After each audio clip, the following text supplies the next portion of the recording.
तर बघा ह्या सीझनमध्ये भरपूर असे गाजर आलेले आहेत. म्हणलं चला आता आपण तर काय गाजराचा हलवाच करून घेण्यासाठी रविवारी मी असे मोठे मोठे गाजर आणले होते बघा. त्याला स्वच्छ धुवून त्याला असं वरनं त्याचे सालपट काढून घेऊन मस्त असं म्हणलं किसण्यासाठी घेतलं होतं बघा. मग बाहेर येऊन बसले कारण तिथं कवळं ऊन इतकं जर म्हणजे असं थंडी वाजत होती बघा. मग म्हणलं आता चांगलं आपण तिथंच बसून किसावं म्हणलं. छोट्याच किसणीने पण लगेच झालं बघा. चांगली म्हणजे छोट्याच किसणीने अद्रकच्या पटापटापटा झालं. म्हणलं चला एक अर्धा किलो असे एवढे गाजर असं किसून घेतले असतील बघा मी.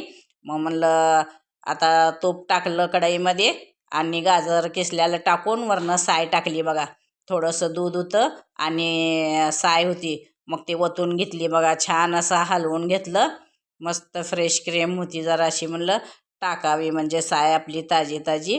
मग ती साय पण टाकून घेतली जरा मी आणखीन 1-2 चमचे आणि मस्त त्याला वाफलू दिलं बघा छान असं.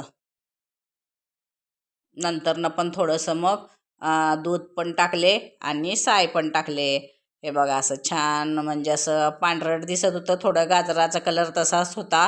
पण कसं बॅटरी चालू केलं की पांढरं दिसत होतं आणि बंद केलं की लाल असा दिसत होता. मग म्हणलं आता काय करायचं म्हणून मग मी काय केले बघा, फोनची बॅटरीच बंद करून मग असं लालसर असा गाजर हलवा दिसा लागला. मग जरासं ड्रायफ्रूट टाकून घेतले बघा. बदाम काजूचे काप टाकले. थोडीशी मग इलायची टाकली आणि साखर वगैरे टाकून मस्त असं मऊ लुसलुशीत गाजरचा हलवा आपला तयार झाला बघा. खूपच छान झाला होता बघा. मग खायला पण आणि दिसायला पण मस्त असं. म्हणलं चला कुठल्या तर निमित्ताने गाजर पोटात जाणं गरजेचं आहे बघा.